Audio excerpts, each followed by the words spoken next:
नमस्कार। सुबह के 11 बजे हैं। इस वक्त के बुलेटिन के साथ मैं हूं अनुपम। इस वक्त बड़ी खबर नोएडा से आ रही है। नोएडा एक्सप्रेसवे पर 5 किलोमीटर लंबा भीषण जाम लगा हुआ है। दिल्ली से नोएडा, ग्रेटर नोएडा जाने वाले रूट पर यह लंबा जाम लगा है। चिल्ला बॉर्डर से महामाया फ्लाईओवर तक हजारों गाड़ियां भीषण जाम में फंसी हैं। जीआईपी मॉल तक पहुंची जाम की लंबी लाइन।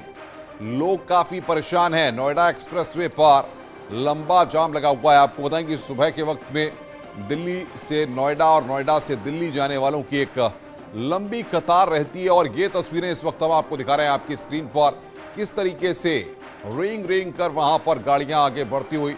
एक्सक्लूसिव तस्वीरें इस वक्त आपकी स्क्रीन पर हम आपको दिखा रहे हैं। भीषण जाम वहां पर लगा हुआ है। पिछले कई घंटों से गाड़ियां वहां पर फंसी हुई हैं। बातचीत करने के लिए हिमांशु हमारे संवाददाता हमारे साथ जुड़ रहे हैं।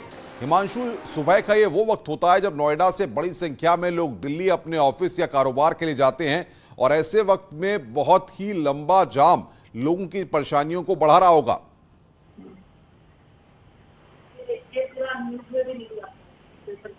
हिमांशु, आपको मेरी आवाज आ रही है? जी जी बताएं। हिमांशु, सुबह के वक्त नोएडा से दिल्ली लोग, नौकरी पेशा लोग, कारोबारी तमाम लोग यहां से जाते हैं। ऐसे में भीषण जाम लगा हुआ है, लोगों को काफी दिक्कतें हो रही होंगी। जी बिल्कुल, देखिए लंबा जाम लगा हुआ है। कई किलोमीटर का ये लंबा जाम है एक्सप्रेसवे पे। और जिस तरीके से सुबह लोग ऑफिस जाते हैं और इस जाम में फंसते हैं, इसकी सबसे मेजर वजह है नोएडा अथॉरिटी लंबे वक्त से, साल भर से रीसर्फेसिंग का काम एक्सप्रेसवे पर कर रही है, जो काम अभी तक पूरा नहीं हुआ है। और रोज इस तरीके के जाम से जूझना पड़ता है जनता को, सुबह और शाम। और ऐसे में जनता काफी परेशान होती है। लोग ऑफिस से समय से नहीं पहुंच पाते हैं। ये समस्याएं अब रोजमर्रा की हो चुकी है और इस पर नोएडा अथॉरिटी को जाहिर तौर पे ध्यान देना पड़ेगा। जी बिल्कुल हिमांशु, आप नजर बना के रखिए, आगे भी हम आपसे अपडेट लेते रहेंगे।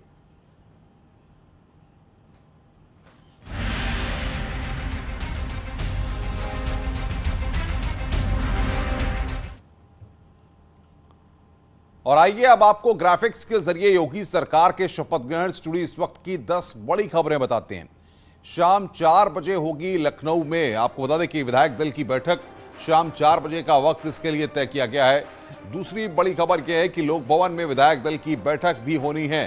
तो लोक भवन में विधायक दल की बैठक होगी। योगी चुने जाएंगे विधायक दल के नेता, यानी कि जो औपचारिकता होती है उस औपचारिकता को यहां पर विधायक दल के नेता के तौर पर योगी आदित्यनाथ को आज चुना जाएगा। जब विधायक दल की बैठक होगी और विधायकों को 2 बजे पहुंचने के लिए कहा गया, यानी कि 2 बजे का वक्त तय किया गया है। 12 बजे पहुंचेंगे सह पर्यवेक्षक रघुवर दास।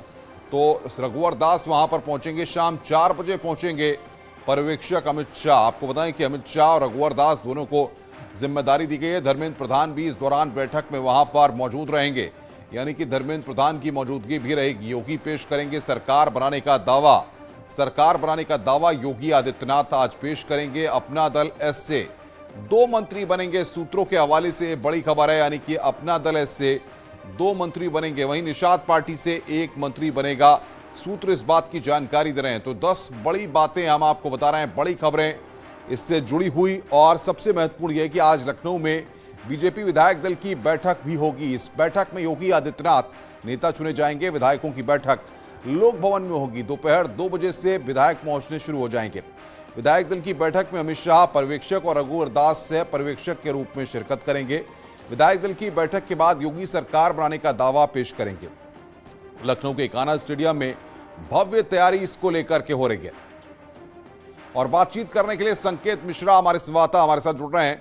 संकेत, बताइए किस तरीके की तैयारियां हैं और विधानमंडल दल की बैठक भी होनी है, ऐसे में क्या अपडेट वहां से?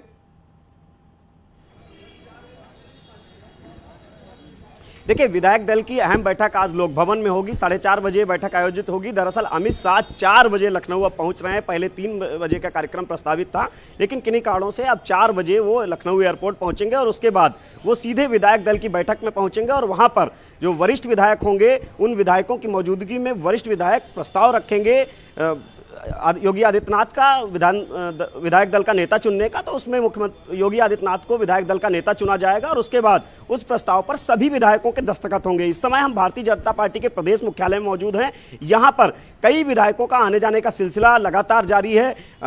महामंत्री संगठन पार्टी कार्यालय में मौजूद हैं सुनील बंसल, और वहां पर सुरेश खन्ना जो कि योगी सरकार में मंत्री रहे, संसदीय कार्य मंत्री और वित्त मंत्री रहे हैं, वो मौजूद हैं, और कई अन्य विधायक भी पार्टी कार्यालय में मौजूद हैं। तो ऐसे में एक बात साफ है कि आज का दिन काफी अहम है, और राधा मोहन सिंह जो कि उत्तर प्रदेश भाजपा के प्रभारी हैं वो लखनऊ पहुंच चुके हैं। अब रघुवर दास का इंतजार हो रहा है। रघुवर दास सह पर्यवेक्षक हैं, झारखंड के पूर्व मुख्यमंत्री है, वो लखनऊ पहुंच रहे हैं। 12 बजे का उनका कार्यक्रम प्रस्तावित है लखनऊ पहुंचने का। और उसके बाद धर्मेंद्र प्रधान जो कि यूपी बीजेपी के चुनाव प्रभारी रहे हैं, धर्मेंद्र प्रधान भी आज लखनऊ पहुंचेंगे। इसके बाद 4 बजे अमित शाह लखनऊ पहुंचेंगे और विधायक दल की बैठक होगी। और विधायक दल की बैठक में योगी आदित्यनाथ का जो विधायक दल के नेता उनको औपचारिक रूप से चुना जाएगा, और वरिष्ठ विधायक इस प्रस्ताव को रखेंगे और उस प्रस्ताव पर मुहर लगाएंगे। संकेत, यानी कि तैयारियां पूरी हो गई हैं। टीम में कौन कौन शामिल होगा, कौन कौन पिछली बार से टीम में इस बार नहीं होगा, ये सारी प्लानिंग और सारी चीजें तय हो चुकी हैं, बस इसकी घोषणा होना बाकी है।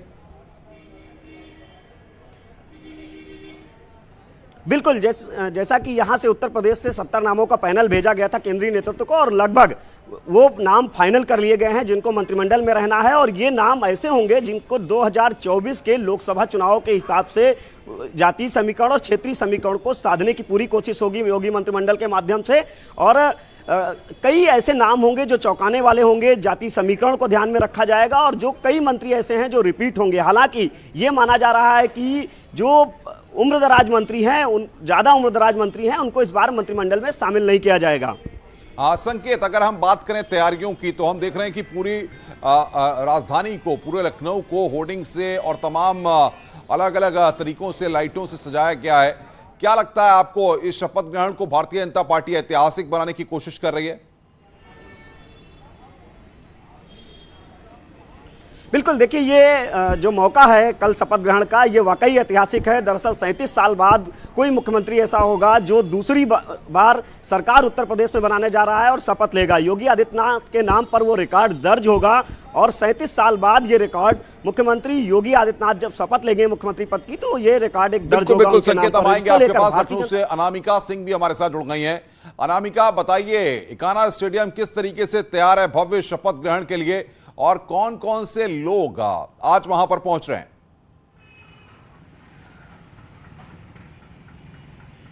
देखिए, 3 बड़ी अपडेट्स है। इसके पहले कि मैं तस्वीरें दिखाऊं आपको, उसके पहले मेंशन कर दूं मैं, मुख्यमंत्री योगी आदित्यनाथ लखनऊ पहुंच चुके हैं। 5KD पर वो मौजूदगी उनकी है इस वक्त, और वो तमाम साधु संतों से मुलाकात कर रहे हैं, अधिकारियों से मुलाकात कर रहे हैं। दूसरी बड़ी अपडेट ये है कि अब राजभवन में भी हलचल तेज हो गई है, क्योंकि माना यह जा रहा है कि शाम को 4:30 बजे जो बैठक होने वाली लोक भवन में, उसके बाद जो हलचल होगी, जो एक्टिविटी होगी, वो राजभवन में बढ़ जाएगी।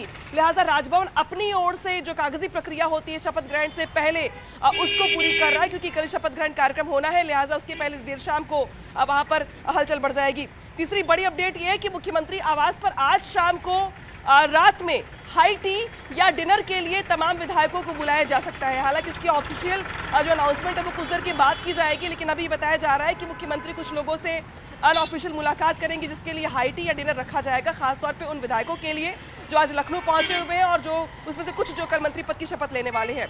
चौथी बड़ी अपडेट ये है कि ये देखिए, जिसका आप जिक्र कल अनुपम कर रहे थे, मुझे याद है कि आप जिक्र कर रहे थे इसी लाइन का कि हम निकल पड़े हैं प्रण करके नए भारत का नया उत्तर प्रदेश बनाने को। यही वो टैगलाइन है जो आपको शपथ ग्रहण कार्यक्रम में इकाना स्टेडियम में मंच पर दिखाई देगी, और यही होर्डिंग्स अब शहर के चौराहे चौराहे पर लगाई जा रही हैं। बड़ा संदेश देने का प्रयास है इसी लाइन के जरिए कि हम निकल पड़े हैं प्रण करके।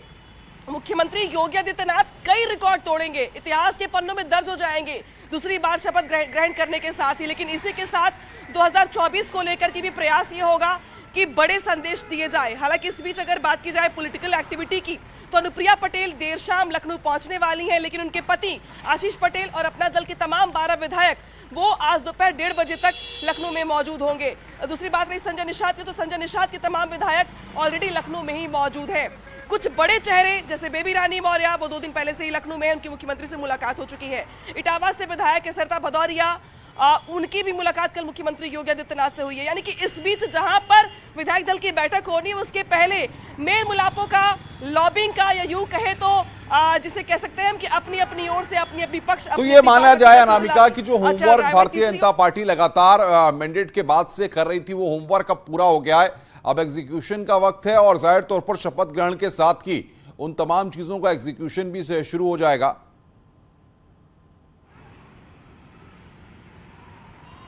और देखिए 10 मार्च के बाद सिर्फ पार्टी ने होमवर्क ही किया है, क्योंकि 10 मार्च के नतीजे में ये साफ हो गया था कि एक बार फिर से प्रचंड बहुमत के साथ बीजेपी की सरकार बनने वाली है। चेहरे के तौर पर मुख्यमंत्री योगी आदित्यनाथ का नाम सबसे आगे है, ये सभी को पता है, लेकिन इसके बाद जो होमवर्क हुआ वो इसीलिए हुआ कि जो नई सरकार का गठन होगा उसमें जो चेहरे होंगे, जो नई सरकार का प्रारूप होगा वो कैसा होगा। डिप्टी सीएम से लेकर विधानसभा स्पीकर से लेकर के बहुत सारे ऐसे महत्वपूर्ण जिसको लेकर के महत्वपूर्ण पदों को लेकर जो दिल्ली में बैठकें चल रही थी, कल तक विधायक दल की बैठक के एक दिन पहले तक दिल्ली में ये बैठक होती रही है। मुख्यमंत्री योगी आदित्यनाथ उसी बैठक के बाद आज सुबह दिल्ली से लखनऊ पहुंचे हैं, यानी कि अब लगभग होमवर्क खत्म हो चुका है। विधायक दल की बैठक में पार्टी के तमाम जो वरिष्ठ नेता है वो प्रस्ताव रखेंगे, उस पर मुहर लगाई जाएगी, इसके बाद विधायक अपनी ओर से हस्ताक्षर करेंगे। अनामिका, हम आपके पास आएंगे, संकेत आपके पास भी आएंगे, आप आगे तमाम अपडेट आपसे लेंगे, आप नजर बना के रखिए। इधर यूपी बोर्ड की 10वीं और 12वीं की परीक्षाएं प्रदेश भर के 8,373 केंद्रों में शुरू हो गई हैं। 10वीं की परीक्षाएं सुबह 8 बजे से शुरू होकर खत्म हो गई हैं। दोपहर 2 बजे से 12वीं की परीक्षा शुरू होगी, जो शाम 5:15 बजे तक चलेगी। 51,92,000 से ज्यादा छात्र परीक्षार्थी इसमें शामिल हो रहे हैं, जिसके लिए 1,16,000 से ज्यादा शिक्षकों को और केंद्र व्यवस्थापकों की ड्यूटी लगाई गई है। परीक्षा को नकल विहीन बनाने के लिए सभी केंद्रों पर सीसीटीवी और वॉइस रिकॉर्डर लगाए गए हैं। तो पहली पाली की परीक्षा जो है वो खत्म हो गई है। दोपहर 2 बजे से दूसरी पाली की परीक्षा जो है वो शुरू होगी। 51,92,689 छात्र जो है वो इस बार परीक्षा दे रहे हैं। 8,373 परीक्षा केंद्र उत्तर प्रदेश में बनाए गए हैं और यूपी बोर्ड की परीक्षाएं शुरू हो गई हैं। तो यूपी बोर्ड का एग्जाम एशिया का सबसे बड़ा बोर्ड है यूपी बोर्ड। 51,92,689 छात्र इस बार परीक्षा दे रहे हैं। 1,16,000 शिक्षकों की ड्यूटी इस बार बोर्ड परीक्षा के लिए लगी है। सुबह से ही 10वीं की परीक्षाएं शुरू हो गई हैं। अब दूसरी पाली की जो परीक्षा है वो दोपहर 2 बजे शुरू होगी। सीएम योगी ने भी ट्वीट करके छात्रों को बधाई दी है। योगी ने लिखा कि प्यारे विद्यार्थियों, उत्तर प्रदेश बोर्ड की 10वीं 12वीं कक्षा की परीक्षाएं शुरू हो गई हैं। सभी परीक्षार्थी पूर्ण एकाग्रता के साथ बिना किसी तनाव के परीक्षा में सम्मिलित हों। आपका परिश्रम अवश्य फलीभूत होगा और निश्चित ही सुखद परिणाम प्राप्त होंगे। मेरी शुभकामनाएं आपके साथ हैं।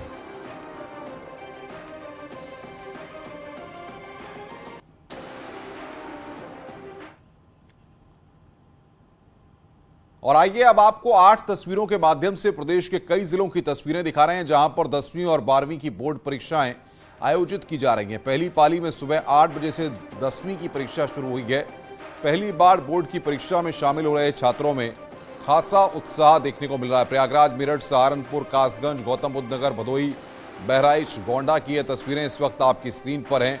8 जिलों की तस्वीरें इस वक्त हम आपकी स्क्रीन पर आपको दिखा रहे हैं, किस तरीके से पहली पाली की परीक्षा आज संपन्न हुई है और अब दोपहर 2 बजे से दूसरी पाली की परीक्षा शुरू होगी। बड़े ट्रांसफार्मर में आग लगने से 42 गांव में बिजली की आपूर्ति ठप हो गई। बताया जा रहा है कि शॉर्ट सर्किट के चलते यह आग लगी है।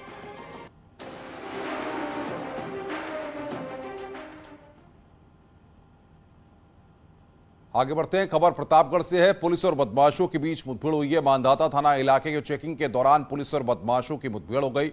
इसमें एक शातिर लुटेरे को गोली लग गई है, जिसके बाद पुलिस ने बदमाश को अरेस्ट कर लिया है। हालांकि 2 बदमाश अंधेरे का फायदा उठाकर भाग गए। बदमाश के पास से बाइक, 2 तमंचा भी बरामद हुआ है। गिरफ्तार बदमाश सूफियान लूट समेत कई मामलों में वांटेड था। प्रतापगढ़ पुलिस को महीनों से उसकी तलाश थी।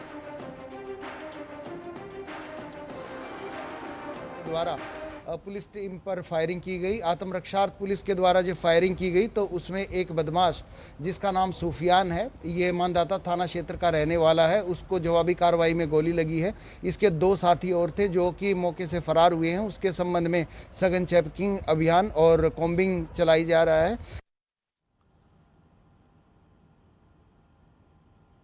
जौनपुर के जफराबाद के चेयरमैन प्रमोद बरनवाल के ज्वेलरी शोरूम पर आज बुलडोजर चलाए। कोर्ट के आदेश पर जिला प्रशासन और पुलिस प्रशासन की टीम ने आज जोगियापुर में स्थित जफराबाद चेयरमैन प्रमोद बरनवाल की नगर स्थित बरनवाल ज्वेलर्स शोरूम को बुलडोजर से ध्वस्त कर दिया। ये तस्वीरें इस वक्त हम आपको दिखा रहे हैं। जफराबाद के चेयरमैन हैं प्रमोद बरनवाल और इनके ज्वेलरी शोरूम पर बुलडोजर चला है। निर्माण में नियमों की अनदेखी का आरोप है। बातचीत करने के लिए मनोज हमारे संवाददाता जुड़ रहे हैं। मनोज, एक बार फिर यहां पर प्रशासन ने बुलडोजर के जरिए ज्वेलरी शोरूम पर कार्रवाई की है।